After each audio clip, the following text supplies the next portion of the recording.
Greetings, everyone, and welcome back to some more Let's Play Occult Chronicles. In the last episode, Terry Bogard continued his exploration of the first floor.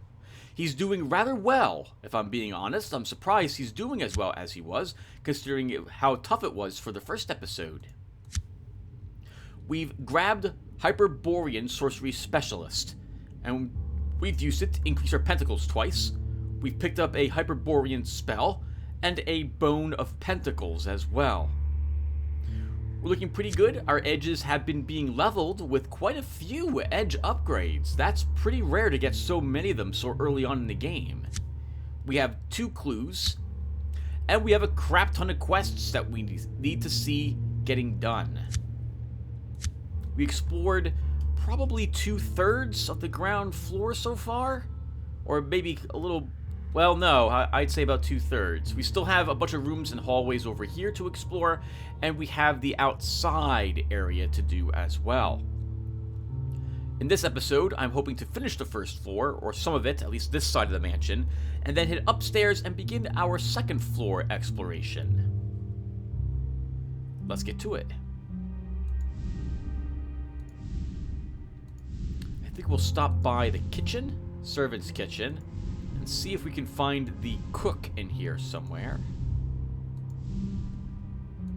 Nope, not in here today. You feel the pressure plate depress underneath your foot and hear a sizzling sound as a spray of acid hurtles towards you. Well, it doesn't seem to matter. Instinctive dodge. You rely on your quick reflexes to turn away from the acid and roll to the ground so that it goes sailing over you.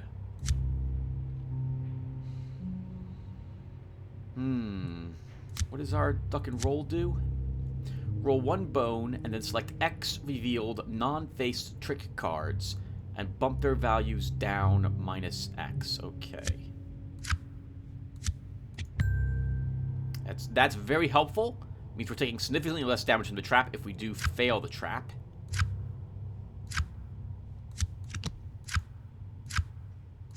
We fail it. You dodge, but you aren't quick enough to completely avoid the splatter. It burns.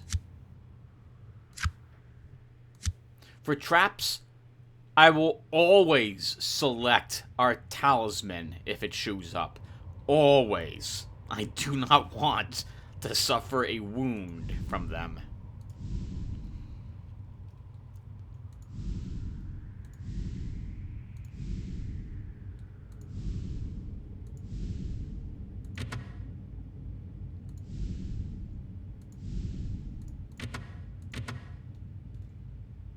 It's quite an interesting hallway layout, isn't it?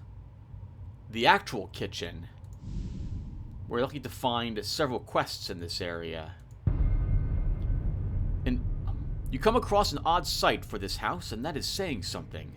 Before you stands a 1922 Kelvinator refrigeration unit. Who knows how it got here? You notice that the door is hanging slightly ajar. Your eyes are drawn to the interior of the main porcelain cabinet, and you are shocked by what you see. Jars and jars of internal organs, some human, some you are not sure of. Your stomach turns at the sight of all the neatly stacked organ jars. The methodical alignments and the precision of the stacking makes you wonder about the evil, obsessive-compulsive genius behind this. I say I didn't fix the question mark added to this. We only have a page. That's not a good chance for us to beat the horror challenge. But maybe we'll get lucky anyway. Nice. Your mind is strong. You aren't going to go looking around for sandwich fixings, but the sight of the organs and tissues, many of them still moving, doesn't really faze you.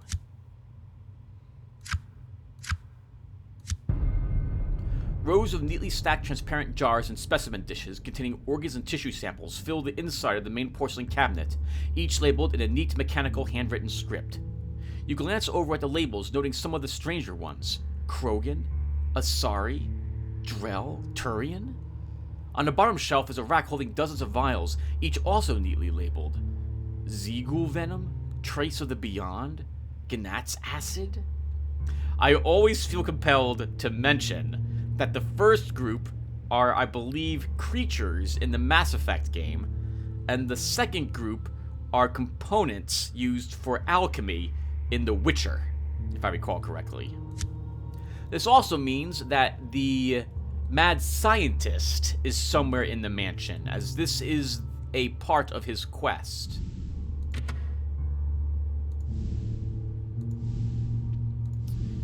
I have a bad feeling about this. This might be a dagger, and it might be a very hostile, angry dagger. Nope. The Ghost Baker. You think that you hear someone whistling at first. The gloom seems to part, and you encounter a figure engaged in a task of some sort. It's dressed in clothes from a previous era. As you come closer, you realize that you are in the presence of something supernatural. The figure is transparent and seems to glide here and there as if floating on air. No matter how many times you see something like this, it's always a bit of a shock. Your touch with the supernatural threatens to chip away at your sanity. Calm your mind and resist the terror that wishes to overwhelm you.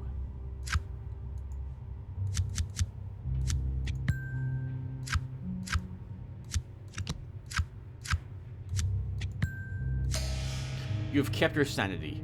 At this point, you've almost gotten used to the spectacle of spirits of household servants scampering around their old haunts.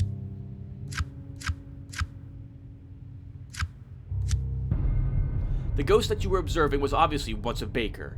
You recognize the distinctive clothing and discern that it appears to be going through the motions of preparing bread for the oven.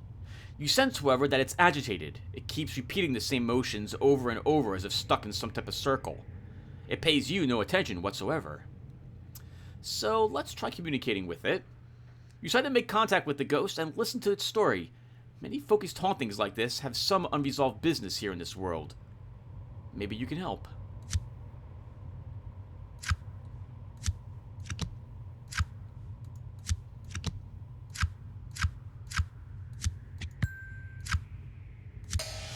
You enter a trance and psychically reach out to the ghost. As you suspected, the ghost is caught in a psychokinetic rut of a sorts. It's not fully aware of this, but it seems eager to talk.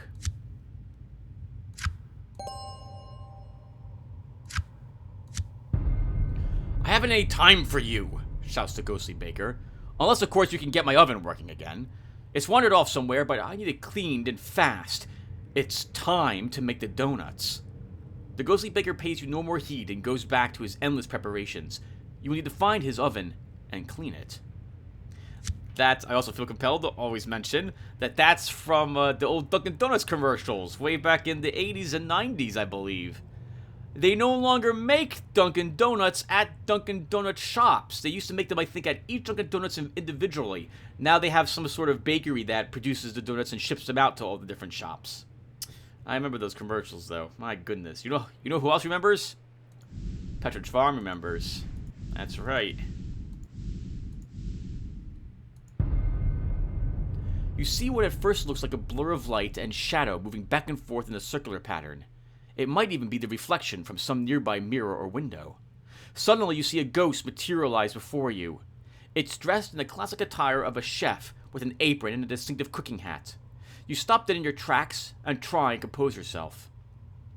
Your mind races contemplating this ghostly creature that has suddenly appeared before you. The fear it elicits is of course natural, but confronting the supernatural is never easy.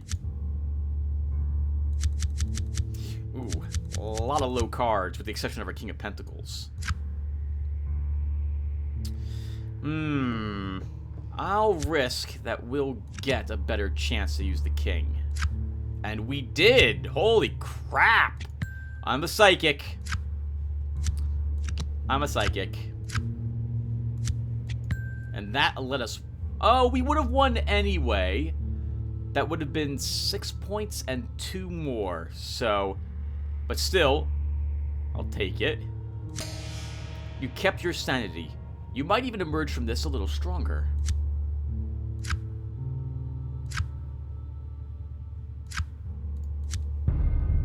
The ghostly chef floats about in a circle as if moving from working station to working station. It seems completely absorbed in what it is doing, and does not seem to be paying you any attention. Oh, I forgot the period there. I've been occasionally in my modded version of this game. I just realized he has a head. He has a head here on his he's butchering something, and there's a ghost head here. I've never noticed that in all the hundreds of hours I've played this game. Right. Anyway, I have been working on fixing a good amount of the grammatical and spelling mistakes throughout the game as well. You found the chef, apparently. It's time to use their skill as a medium and order the dessert. Ooh, that's a good hand. A king, a queen, a page, all different types as well. We'll just go for the victory here.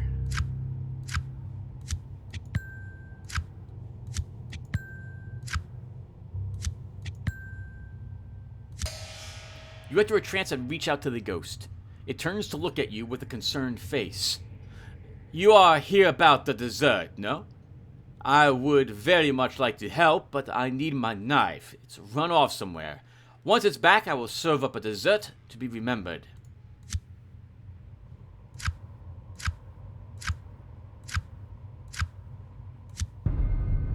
Dessert? Yes, yes, but my knife has run off somewhere.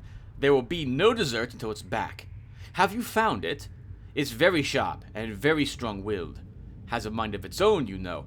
Please tell it to come back here at once. You have a bad feeling about this.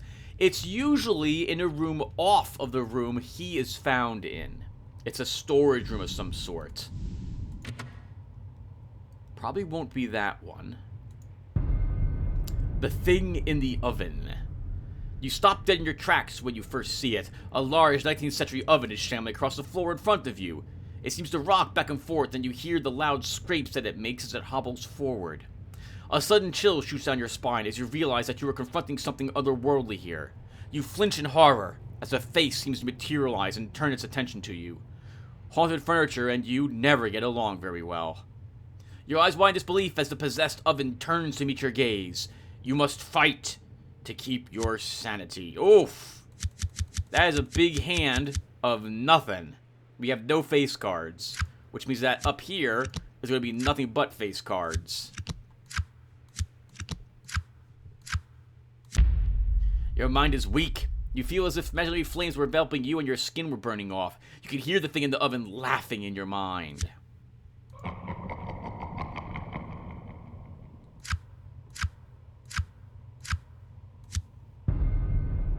The possessed oven seems to rock back and forth as it sizes you up. You could swear you hear screams from souls trapped within the oven roasting in agony. This creature is the product of a sorcery or curse of unfathomable evil. Alright, so...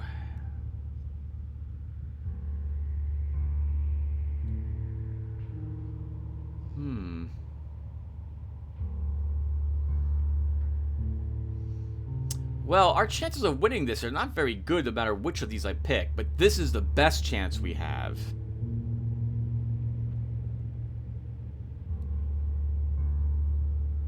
I can't believe the game's making the difficulty so high for this. You decide to unleash your sorceress power on the diabolical contraption.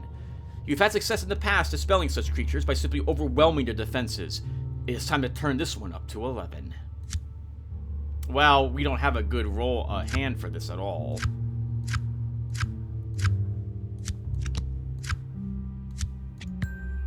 You can stave off some of the damage we're about to take. You lost the battle. The spirit animating this The spirit animating this haunted oven is potent, and it strikes out at us.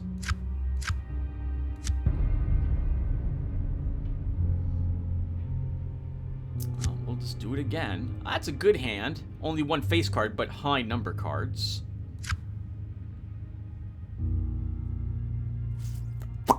The only reason not to use the knight is if I suspect one of these cards is the Page of Cups, which is not very likely. At all. So we'll use the knight here.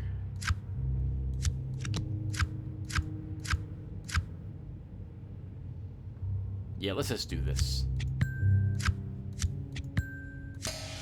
You won the battle. The oven is scorched and melting in places. Whatever spirit possessed it is now gone. Hey, a pentacle. A pentacle. A, talisman. We'll take a look at that in a second. It's an earth pentacle. So what is that? That is... Actually, what's water? I thought water was cups. Maybe it's not, though.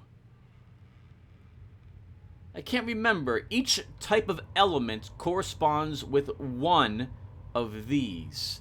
I think fire is swords. Water might actually be wands. Might be cups. Earth is the other one, and I think... What's air then, Tim? I don't remember. I don't remember. That does complete the quest for the baker. Where was he? He was there. We're here. Let's go and turn this quest in. You've come face to face with the living dead. Slow, ponderous, and mindless, zombies are still not to be underestimated. They can overwhelm you with numbers and be feasting on your entrails before you know it. Despite having dispatched quite a few of these undead automatons, they still creep you out.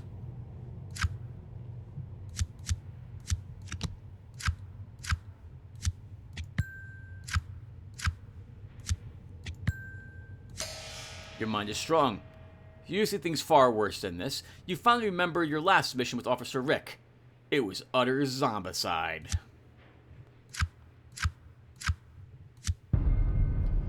Zombies. You hate these guys. This place certainly knows how to keep you on your toes. Just don't build a summer house here. Normally, you would only be able to attack the zombies or flee. I added your ability to use sorcery against them. I do think it might be best for us to just attack them, though. Attack the zombies. Just remember to aim for the head.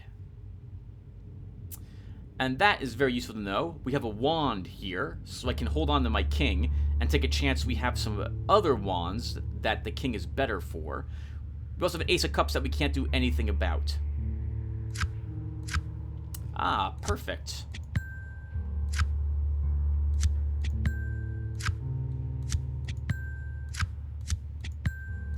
Yep. Scrying is so useful, it actually lets you think about the game a little bit. One of my biggest complaints about the game that we play is that it's almost always in your best interest to play these cards as soon as you can, on the off chance you can't play them. But seeing scryed cards lets you tactfully decide what you want to take risks on. You won the battle. The dismembered zombie bodies still twitch around on the floor, putting on quite the show.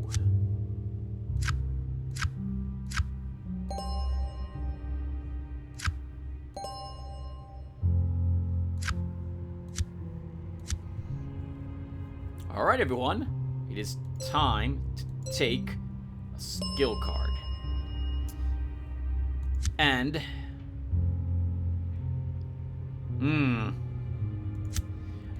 I should arguably take Investigator Specialist because it increases my swords and wands. But, I wasn't planning to upgrade Terry Bogard's wands very much.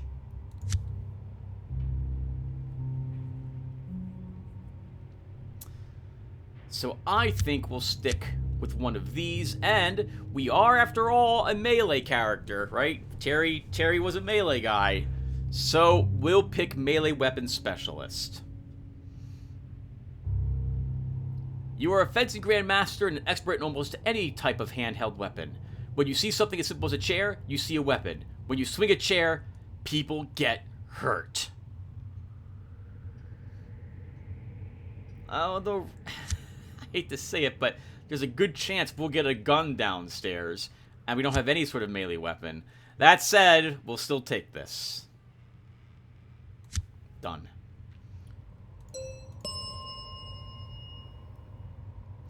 After that, I think we'll go for that bonus swords.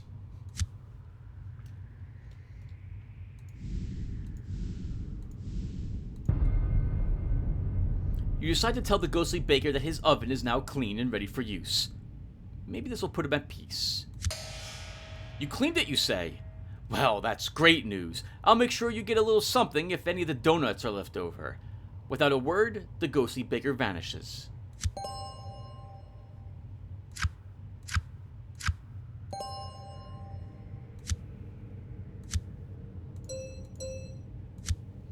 And as for the Earth Pentacle, there's a 100% chance it will appear, but a 10% chance it'll vanish whenever we select it. Our water talisman has been showing up also pretty often, hasn't it? I'm really glad for that. I think water is wands, Tim. Yeah, well, anyway, let's keep going. There's the way up. We'll come back for you. I'm suspecting there'll be a demon. Oh, around this table. There's also a clue.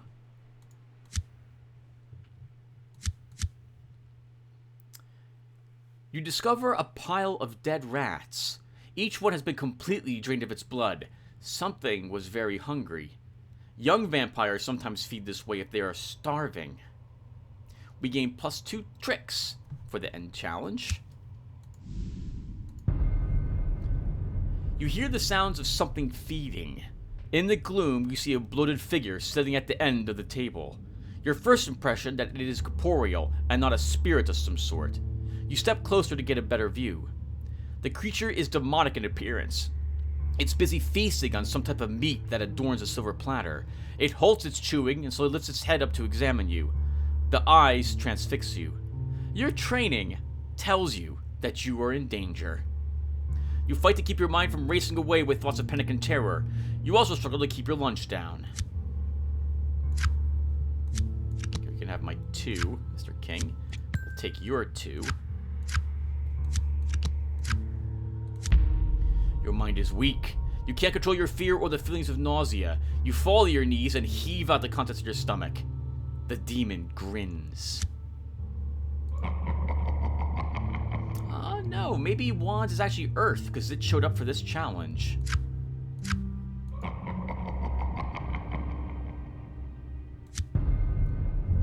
You're confronted with the demon of gluttony. As red juice runs down its face and chin, you struggle to overcome a growing nausea. You remember the odd lectures in demonology, a type of demon for each of the 7 deadly sins as described by Julianus the Thurgist in the Hermekia Chaldea. These demons love to bargain and converse, and playing along with one can be very dangerous. It seems to be sizing you up like it's looking at a menu. Well, you take a seat and manage to gain its attention. You start a conversation in Old Chatelaine. Or however you say that.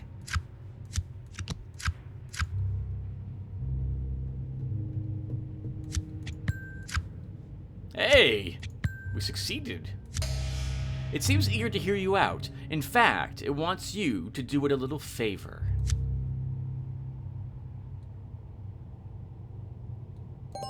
Yeah! Bring me more food and a bucket. That demon says it wants more food, and not just any food. There's a nursery nearby. It wants a baby, and from its description, it's not just any baby. We've seen that at the very beginning of this attempt. It's the demon baby it wants.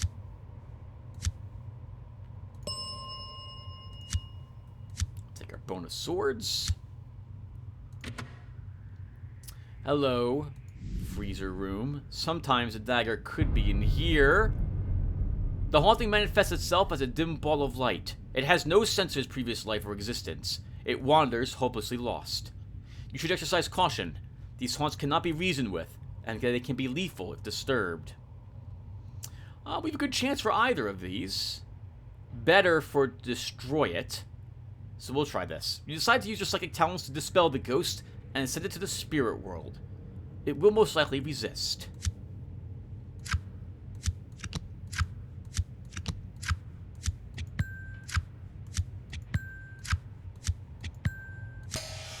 You engage in a psychic duel with the ghost. It turns its mindless anger and desperation against you, but you prevail. You feel that whatever it was before would thank you for the peace you gave it.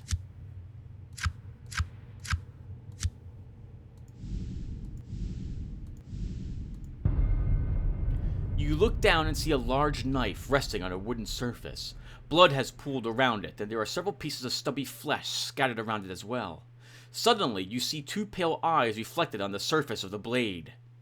Not reflected, but rather projected from some place inside the blade. You recoil in terror from the vision. The eyes seem to pierce through to your very soul. They mask a dark and powerful evil will. You shudder and force yourself to resist it. You can feel it probing your psychic defenses.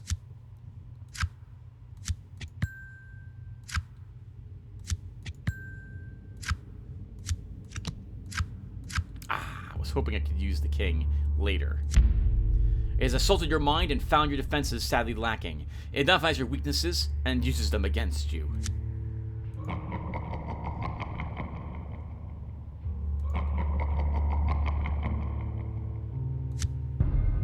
You gaze down at the knife, but try to keep your gaze from locking on to the mesmerizing eyes within the blade. You feel an oppressive presence in the room with you.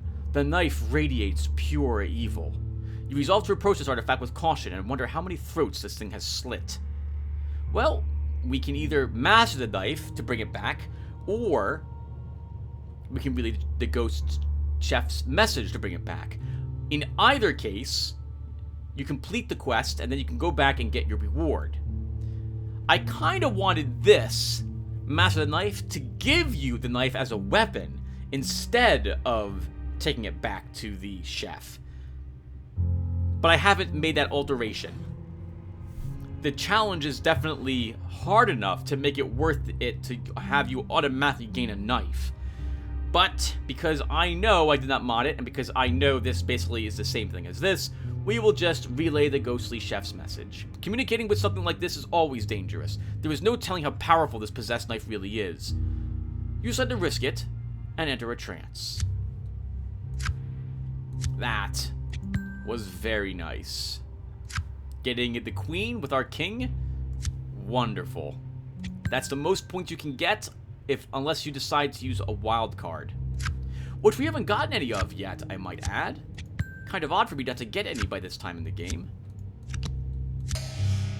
You enter a trance and are immediately assaulted with the desire to harm yourself. Before you know it, the blade is in your hand, but you fight back and make it listen to your command. The knife obeys. It will return to the chef shortly.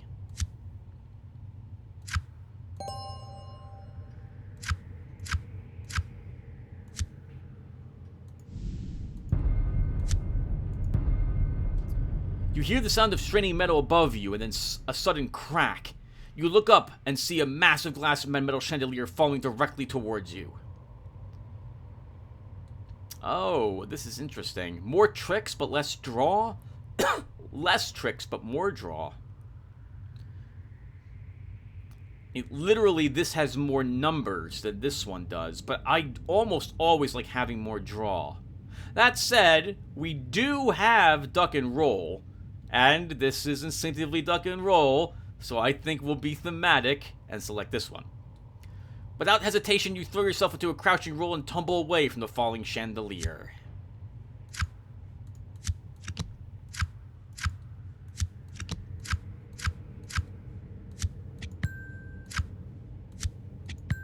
Woo! That was kind of lucky.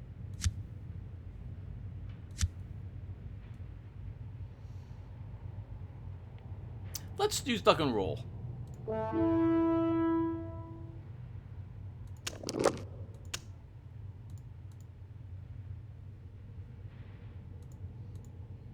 I just want that one. So we'll just select this. I don't need any of the other ones. I won't get points for them anyway. That earns me more points. And I get a king, which I can use to take the page and get a ton of points.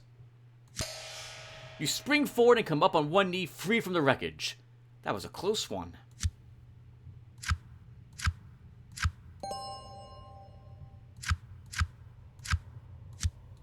Not bad. 3 experience points for that as well.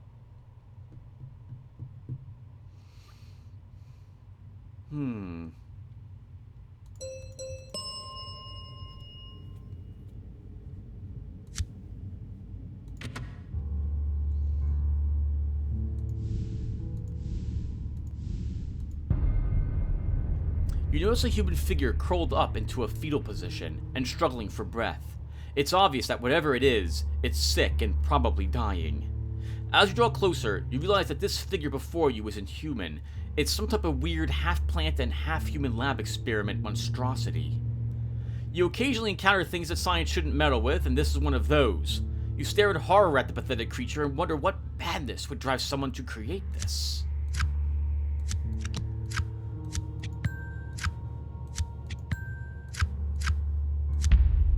Yet more confirmation that the universe is a cold and cruel place. You struggle to maintain your sanity. The dying plant man looks up at you expectantly. You think that you can recognize emotions in its facial expressions, fear and pain. Between labored breaths, it seems to be chittering like it was trying to communicate with you. Its message is plain. Please end this. Unfortunately, you're part of a quest and we don't even have the option to kill you, so you'll just have to stay there. That is the second part of the mad scientist's quest.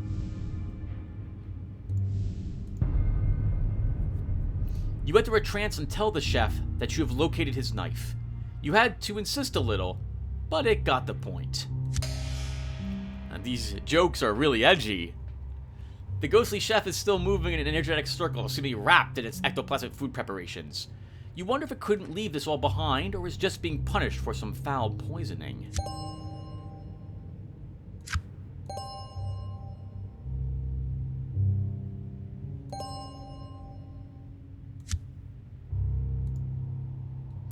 What next to upgrade?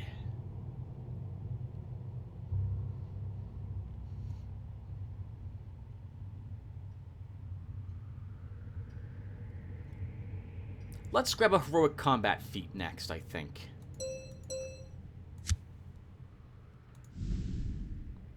Okay, so I think we should go upstairs next. We have more rooms to explore on the first floor, but the upper floor is right here. We can go up there, explore a few rooms, end up on this side of the mansion, and then turn in any quests or, keep working on some of these quests that we have things for. Like, we'll interact with the Red Hand. We can go ahead and get the vase, get the demon baby, return the, to the dancing ball, etc., etc.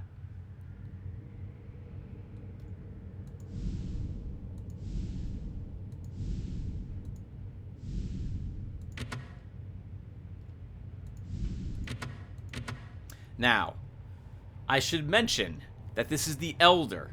The Elder adds 3 other encounters besides the Elder to the game. The Vampire Wives. One of them is on the 2nd floor. One of them is in the attic, and one of them is in the basement 1st floor, I believe. You don't have to kill them. They don't give you anything special, I think, for killing them. But they are a difficult encounter should you meet them. And that could be one of them right there. You see a locked wooden door. There's a worn keyhole right where it belongs, but no sign of a key anywhere. It looks sturdy, but with a little effort, you might be able to kick or shoulder your way through. This is an old house, after all. It's also a physical test, and we have a feat for that, and whatchamacallit for that. We get X additional unrevealed trick cards added to this for physical challenges.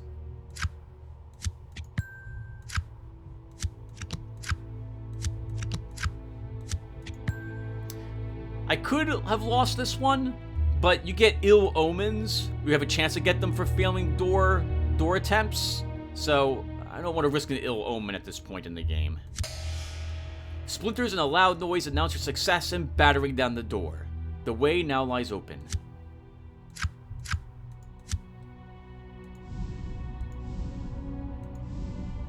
Oh, there's writing there, but I can't make out what it says. You see a section of wall whose plaster long ago began to peel away. However, something doesn't seem quite right. Your eyes catch the faintest glimmer of reflected light from some pattern on the wall. You can swear you hear the faint beating of a heart. Suddenly, you realize that the wall is weeping blood, and then you feel the unspeakable evil presence try to embrace you. You struggle to maintain your composure as you feel a building desire to scream grab a hold of you. The blood trickles down the wall, and the patterns sicken you, but the real danger here is something buried within the wall. It's evil, and it's reaching out to you. You must fight to keep your sanity. Not very many tricks for this, but we get extra draw.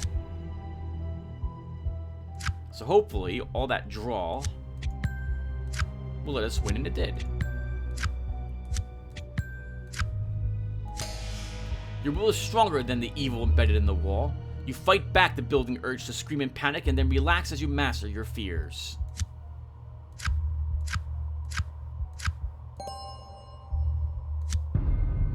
The wall weeps blood in pulsing rivulets. You can hear the faint beating sound, or perhaps you are merely imagining it.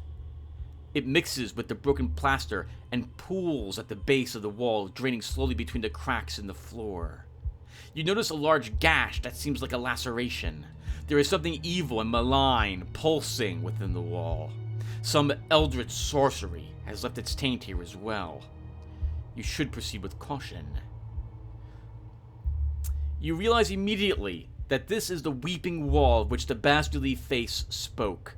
You force back your feelings of unease and thrust your hand into a large bloody rent in the wall and search for the heart within. That's a good hand for that, kind of. An ace and a 2, but we do also have 2 queens and a page. I won't complain about getting multiple face cards in my hand. I'd rather not fail this, so we will attempt to win this challenge.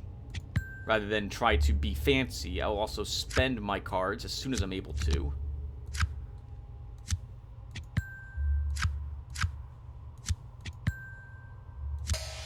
You guide your hand deeper and deeper into the wall until you are well past your elbow. You try and feel for the rhythmic vibration of the heart and move your hand towards it. Oh, that still says hit. Suddenly you feel something hard and crystal-like. You utter the words of release and then grab it and wrench it free. We have gained the Black Heart. Notice that the Black Heart is a cursed item. -1 cups.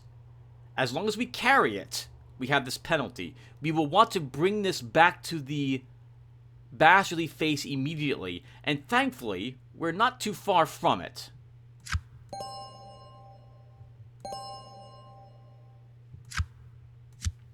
Two more courage. We'll put both of those in duck and roll. And more experience points.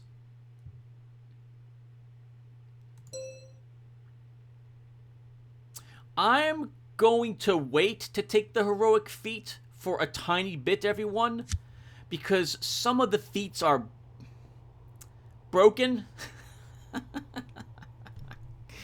Some of the feats... How should I say this? Some of the feats, when you take... Oh, I'm sorry. No, I'm getting confused. Those are edges. Some of the edges don't work as advertised, but the feats always do. So, let's take this now. Reckless Charge. Roll 1 bone and bump the card values down on X random not yet revealed non-face trick cards -X. And draw X cards, where X is the number of swords or cups rolled, whichever is higher. Any result cards that are wounds are doubled in the following phases. In other words, you roll a dice.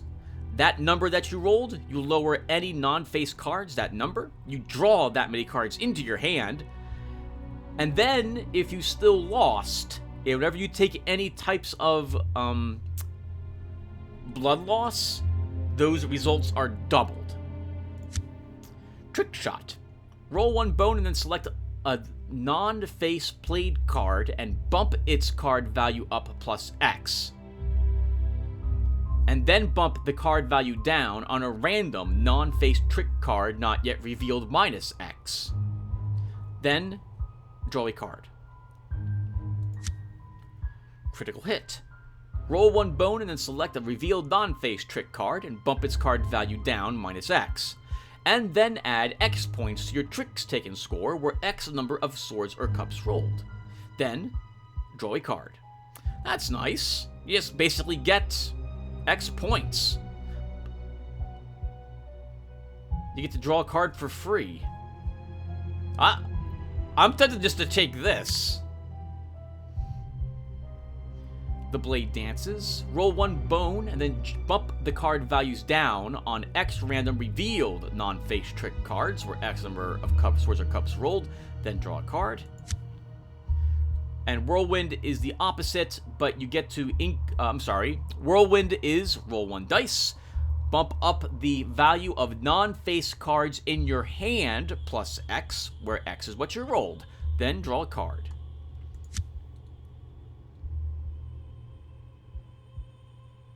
I'm going to grab critical hit. That's a critical hit. And then I'm thinking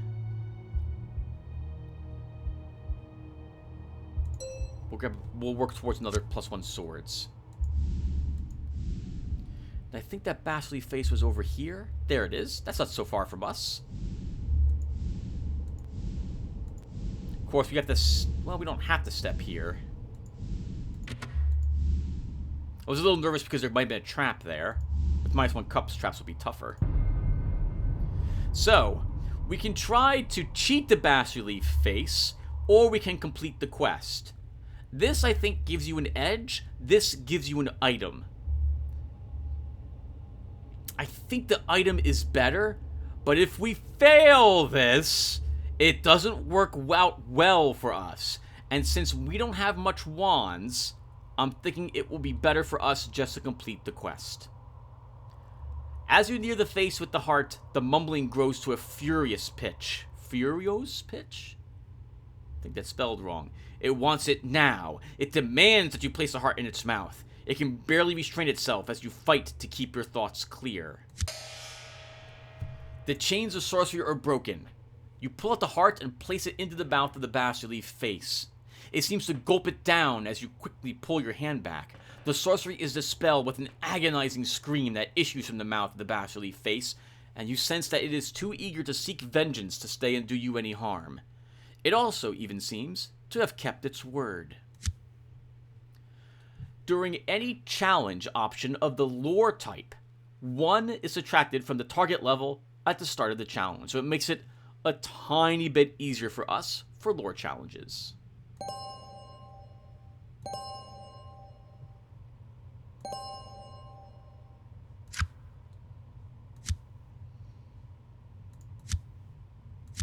Maybe I should actually work towards another spell instead. That way we can get even more... When we ever get more arcane power, we can put it into that spell if necessary. Well, we're near whatever these rooms are, so I suppose we may as well investigate them.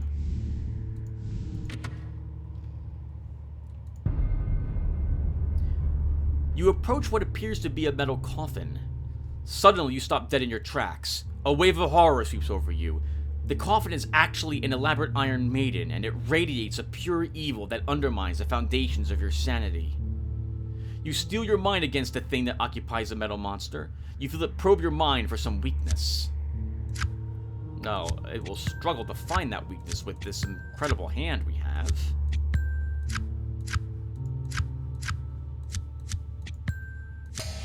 You have kept your sanity.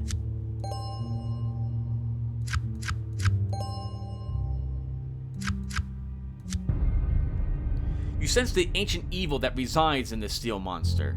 You recall in your mind a file from a case in the Haiobasu region of Romania in the 1640s. I'm sorry, Romania, for murdering whatever that place is called. A mad prince forged it from the melted down holy relics of the surrounding towns and then tempered it into a giant vat filled with the blood of virgin peasant girls. A ritual of some sort empowered the vessel to serve as the repository of an evil spirit that had bargained with the prince. It must abide there even now. So...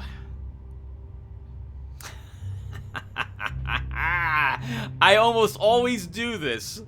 This can be a really bad idea, because this is one of the events that can just automatically kill you if you fail. But if you succeed at this challenge, you get a really nice feat. So let's do it. Let's do it. Let's do it. You decide to climb inside. It's a crazy idea and you know it. You feel it calling to you. It wants your blood. It needs your blood. The question is, though, is it strong enough to take it? Oh, we don't have a good hand. We don't have a good hand. Oh, but it's good enough to win the challenge. That was awesome. Lucky. Very, very lucky. For all those times I complained about not being able to play the cards that I had, etc. This was very nice. In the end, it could not break you, and that which does not destroy you makes you stronger. I almost always do this because of that. Kiss of the Maiden. During the results phase of any challenge option that has the poison or evade trap type, you are immune to the first 3 points of health loss that might occur. That is amazing. Now, later on, of course, the traps will have a chance to instantly kill you or wound you horribly. But this is really helpful for reducing the amount of damage that you take.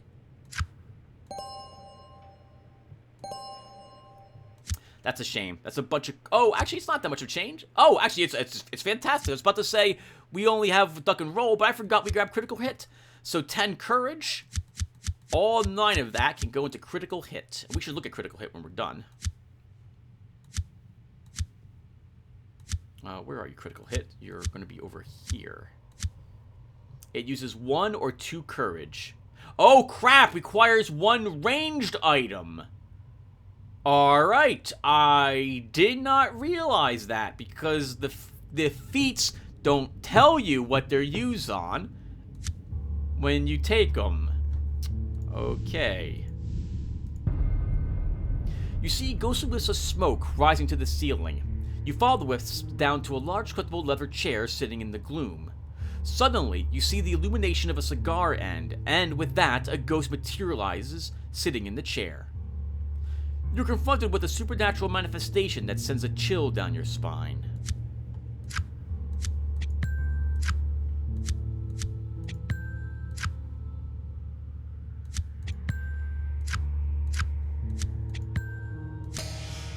You have kept your sanity.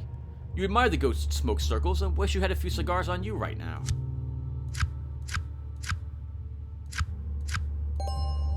Holy crap, an edge upgrade from a horror check? I'll take it. And we'll take hidden talents. The gentleman ghost sitting in the chair puffs away on his cigar and smiles back at you. He looks like the jovial old uncle that you never had. You sense that he is impatient, though, as his demeanor turns from a smile to a frown. Perhaps he thought you were a servant. Well, let's try communicating with them. You decide to use their psychic talents as a medium to try and find out what the ghost is doing here. He might have information that can help you. It's a lore challenge, so it's -1 difficulty, thanks to her mumbled wisdom. You sit down in the chair across from him and enter a trance. Mistaking you for a servant, he thinks you are impertinent at first. Then he realizes that you still might be able to help him. He needs a favor done. Humph! My good man, I am almost out of my cigars here. Would you be kind enough to go and fetch me a few? The ghostly gentleman leans back and puffs out a huge column of ghost smoke. He fixes you in the eyes and says, there's just one catch, of course. More like an inconvenient challenge, actually. You'll see what I mean.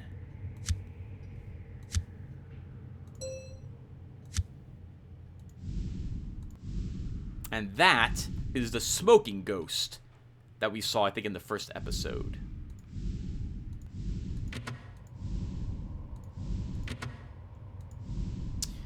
This is the foyer. That might be a Rakasha. Nope. Demon in the fire. You see a large marble fireplace decorated with ornate sculptures. But what really astonishes you is the fire burning within the hearth. The flames dance around and lick the walls of the fireplace, almost as if it were some type of living entity. Then it strikes you. A demonic face appears in the flames, and the sudden realization that this creature has noticed you sends a wave of horror rolling over you. You struggle to keep calm and not give in to panic. You are looking straight in the face of some type of flaming evil horror. It seeks to dominate your mind, and you know that you must not let that happen.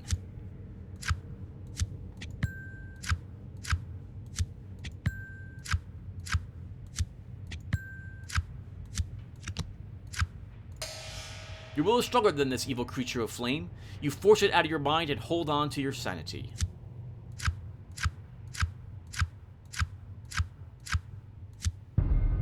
The face in the fire smiles at you. This demonic creature must have been bound to the fireplace. How long ago and by whom are questions that you cannot answer.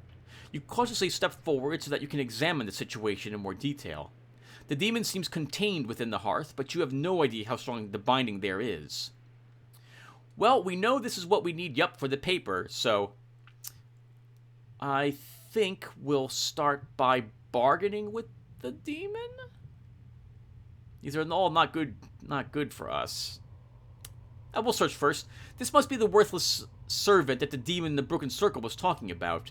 You inch forward to see if you can spot the piece of paper with writing on it.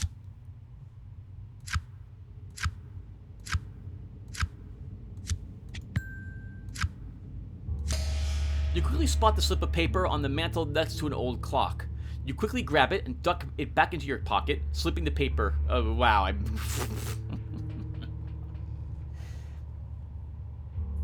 Sometimes I mess up the sentence really badly, and I still try to keep going anyway.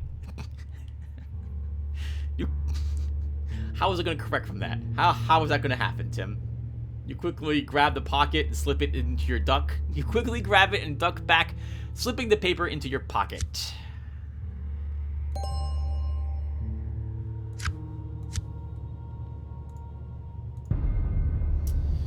Alright, demon. Let's see if we can bargain with you. We'll have to hope for a cups up here somewhere.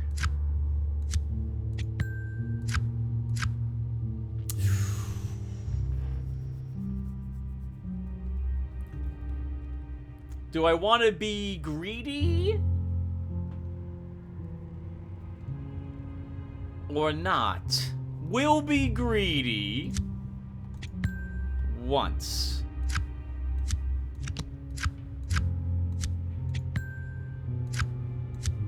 I'm psychic! I'm psychic. Using the lost sign language of Childash, you establish contact with the demon. Who knew Terry was so good at this sort of stuff? Hey! +1 luck.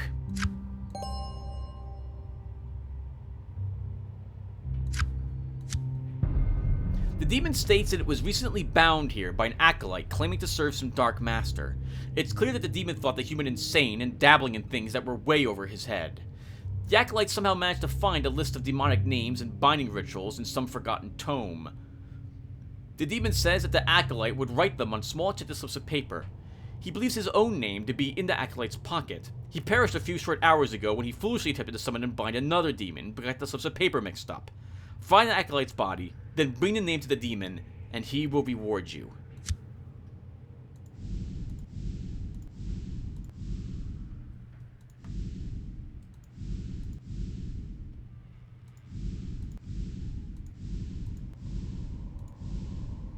Okay. We should probably explore a few of these rooms. You notice a large tome set on an ornate reading pedestal. It's apparent that the book is bound in human skin. You have seen such things in the odd special collections. You feel a presence nearby.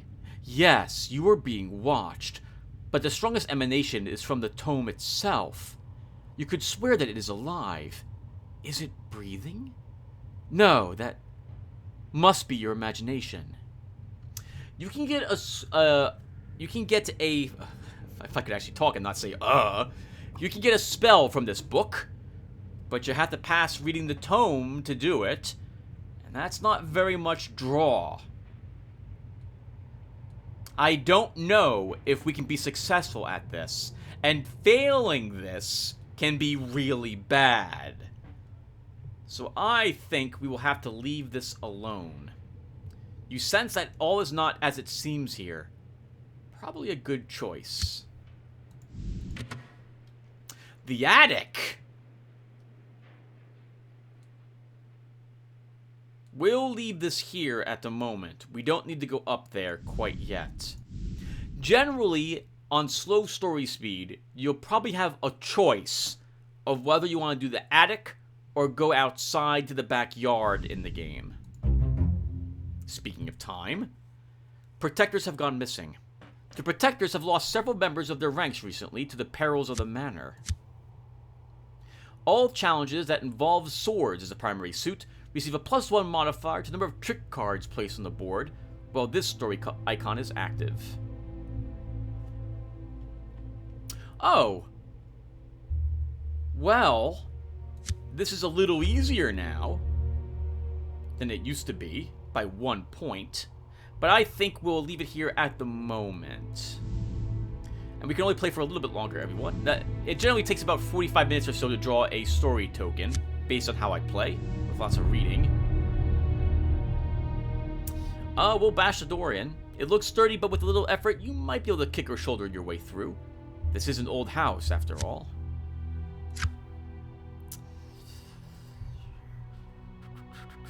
I'll use the king. Wow, holy swords. Splinters and a loud noise announce your success in battering down the door. The way lies open now.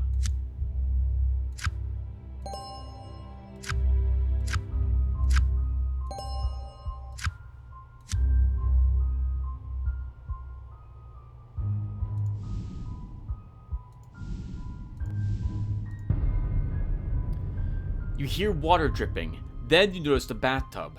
As you approach, you start to get a bad feeling.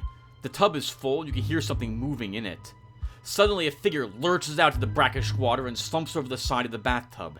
Empty sockets stare back at you. Oh, this is the classic from Resident Evil. You've seen your fair share of the undead, but this thing still gives you the creeps.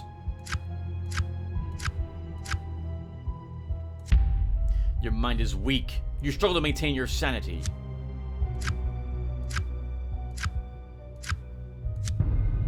The undead creature is fully clothed, but the fabric of its dress is wet and rotting away. You have no idea how long it's been lying in its tub.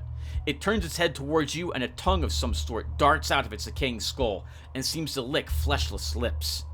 You guess that it wants a snack. So, this is one of those encounters where I did not alter it at all. And this is normally what you are dealing with when you fight something like a zombie or a skeleton. You can only fight it. You have no option to use spells or psychic powers that you might possess. In our case, I think we'll try fighting it. You decide to do a little housework for once and clean the bathroom. But wonders never cease.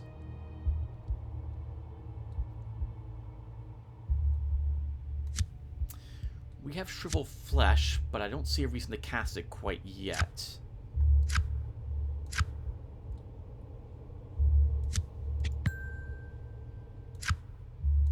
Ooh, this was a miserable draw. We have almost no cards here. The best we can do is lower the damage we will take. You've made a mess of this. It just might get its breakfast in the bathtub.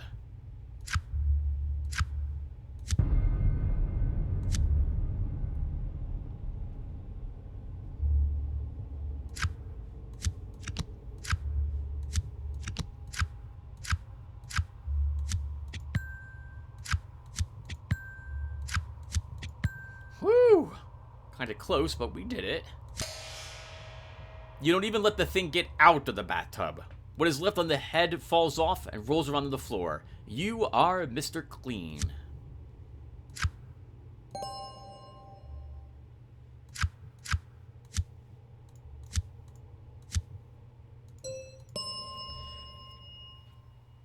Oh, what? These are I'm about to say these are completely different, but they're not that different, right? We saw all these before. Oh no, some of these are different. Roll 1 bonus, select the revealed face card and transform it into an ace. Then draw X cards, where X is the number of pentacles rolled divided by 2. If a drawn card has a numerical value of less than or equal to the number of pentacles rolled, then add 2 points to your trick points taken score. That could be nice too.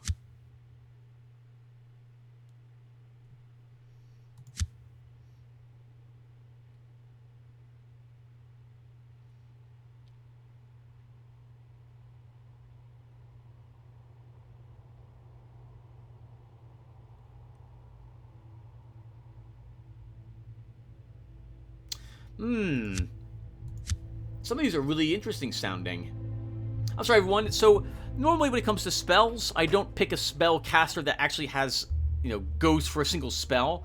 And I very rarely, if ever, chose Hyperborean spells. Normally it's eldritch for me. So this is kind of interesting to see how useful all these are.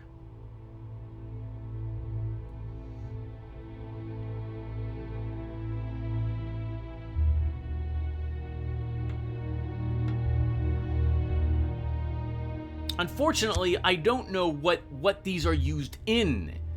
I think these are all used in combat, but that might not be the case.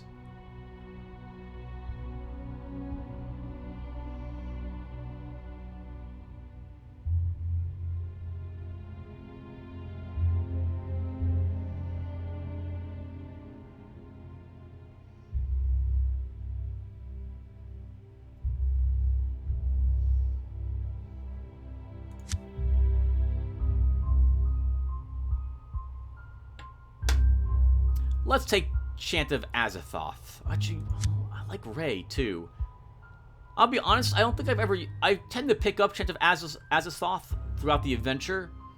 So let's grab Ray of Chasmodai. So, roll 1 bone and select a non-face card in your hand to discard. And then subtract the numerical value of that card, max value is 10, from X random revealed trick cards. Where X is the number of... this is random revealed trick cards. Where X number of pentacles rolled. Maybe I don't want that then. If I could actually select the cards, that'd be a lot better.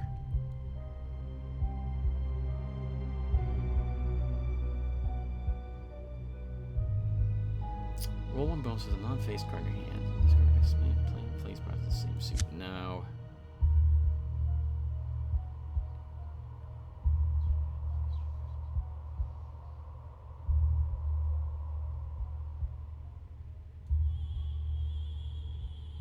We'll take Typhon's Embrace. So we get to select face trick cards and change them into non-face cards of a value equal to the number of cards we selected times 2. Then draw a card. Although, yeah, let's...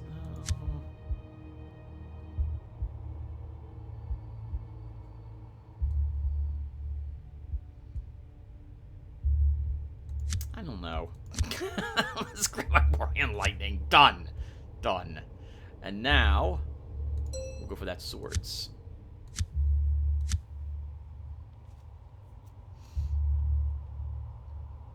And this is used when? Combat Sorcery Battle. Okay. We can do one more room, everyone, and then we'll call it a session. Let's get her.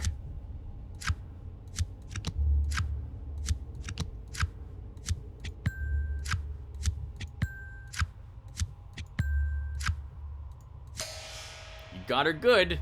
No one's gonna believe how you did it, and you're not sure you are either.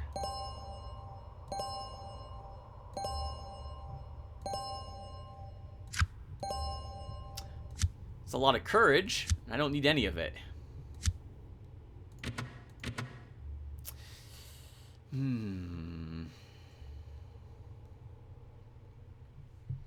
Do I have time to explore more of the second floor for clue tokens?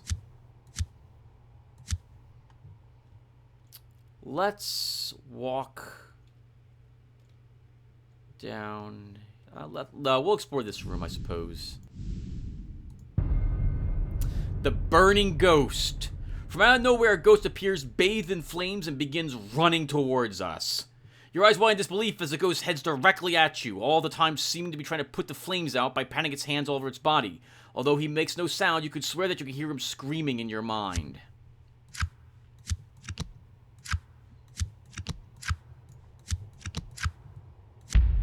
Your mind is weak. You struggle to maintain your sanity.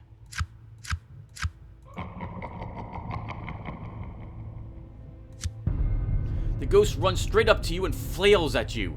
It either wants to use you to put itself out or spread the flames all over to you as well. You recognize the ghost as a Class 3 full roaming repeater. It probably relieves this death run at every day at the same time. These types of spirits can be very dangerous. Oh, we don't have a good chance to defeat it using our psychic abilities. Nor do we have a great chance of fleeing, but I think we'll try to run. You decide to get away from the ghost as quickly as possible. You must have courage to conquer your fears and try to run.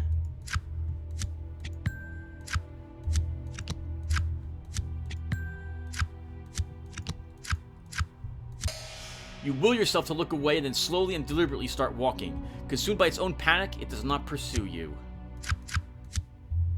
You may not have known this, but in an earlier version of this game, you could actually lose courage for successfully fleeing from an encounter.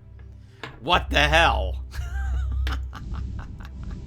Like, punishes you. Just punishes you for playing the game. Right, we'll keep going a little longer. Hello.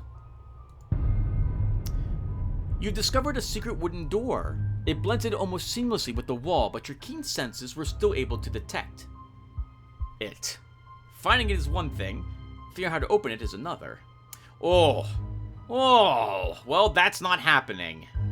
You decide to leave the secret door alone. Some secrets are dangerous, and this may be one of those. There are plenty of other rooms and corridors to explore. So, this is this is probably supposed to at least be a 16 here, not an 18, but the game's making it tougher for us. And thus, this is too tough for us to effectively win.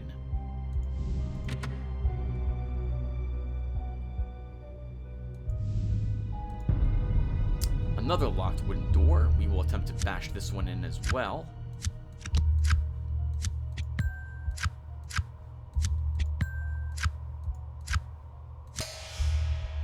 Splinters and a loud noise announce your success and battering down the door. The way lies open now.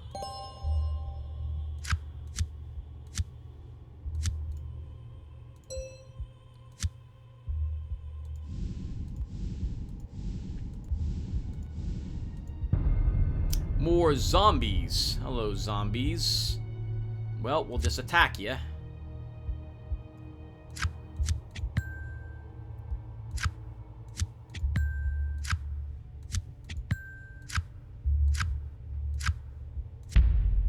You didn't take the advice, now did you? Don't let them bite you.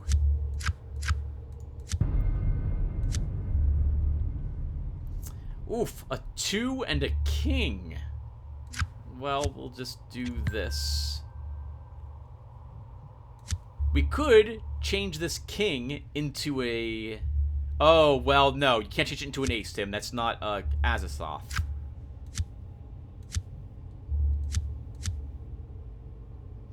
Actually, no, this is completely different. This is something lets me discard a card in my hand. But... Oh, like, we could discard the 10 and increase both of these to 10s, but that's not going to help me with the Knight of Pentacles at all.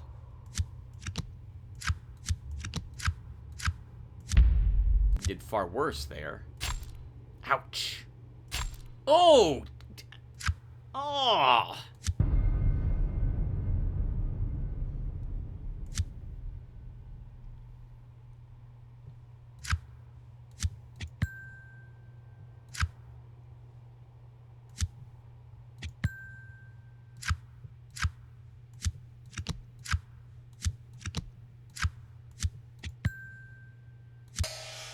You won the battle. The dismembered zombie bodies still twitch around on the floor, putting on quite the show.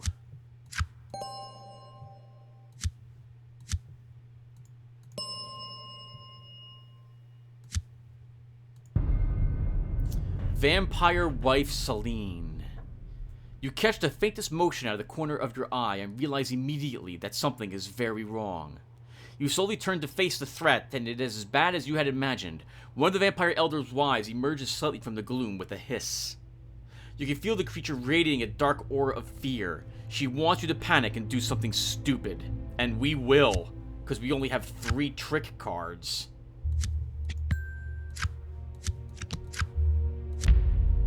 Your mind is weak. You start to shake and tremble. You know that she is causing this, but there is nothing you can do to stop it. You just want to run.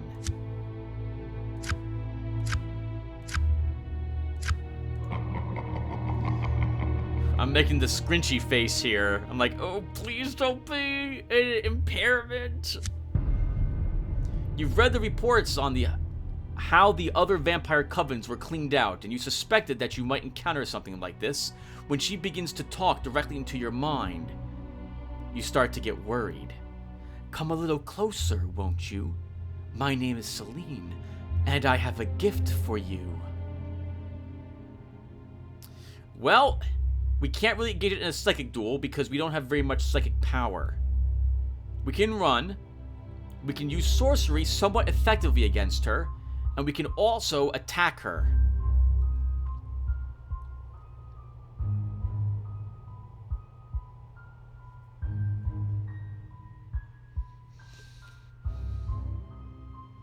Attack her. You'll need to pierce its heart, incapacitate it, and then remove its head from its body. And all with just a single page. But thankfully, there's 2 low-level cards here, and we have... like, we can just do this.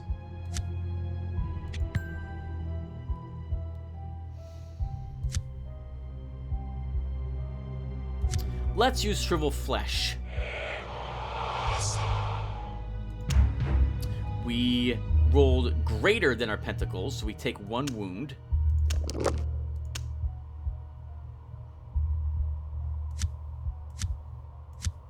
And we'll take a bunch of pages.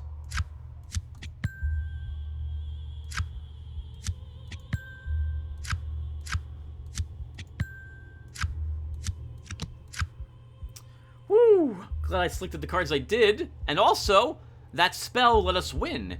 You don't really want to lose the battles against creatures up here on the 2nd floor if you can avoid it. They're tough, and they can really severely hurt you. You strike hard and incapacitate the creature. Acting quickly, you pierce its heart and then sever its head before it can free itself. Van Helsing would be proud. Hey, a naked girl! I love naked women. The star.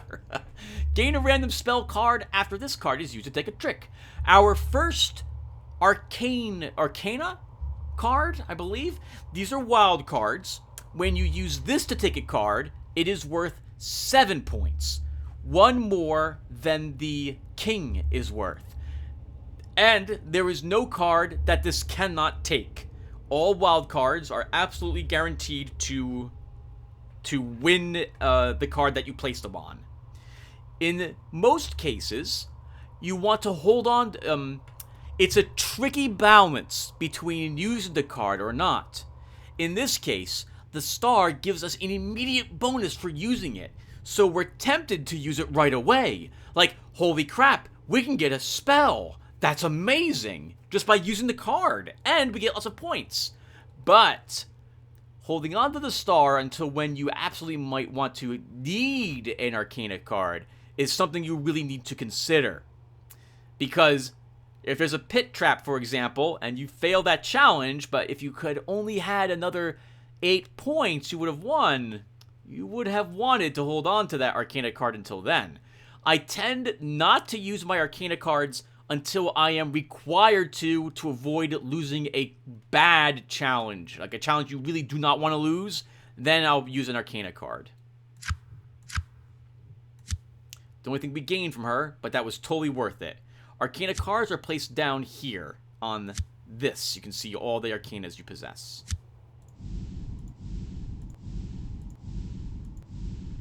Alright, everyone. Well, I think that'll do it. Let's summarize what's happened. I mean, I'll do it again in the beginning of the next episode, but whatever. We'll do it now, too. So, Terry Bogard took a little bit of damage. He's a little worse off health and sanity-wise. However, experience-wise, it looks pretty good. We picked up our melee weapon specialist, and we apparently gained a ranged combat feat from it. Yup. So that happened, but we did it. We have cleared out the swords bonus from it. We have grabbed another heroic feat, which I have just mentioned. We grabbed the Sword of Bones. We can use that stuff too. We've grabbed, I think, another Hyperborean spell, and we have picked up a bunch of courage for our combat feats, which is very nice. And that's about it. Oh, right, we also grabbed another talisman as well. Very, very nice. And next, I'm thinking we're going to be working on probably a melee edge, then probably a Hyperborean spells edge, then maybe pentacles again, then swords. We'll see. But it's looking good. It's looking good.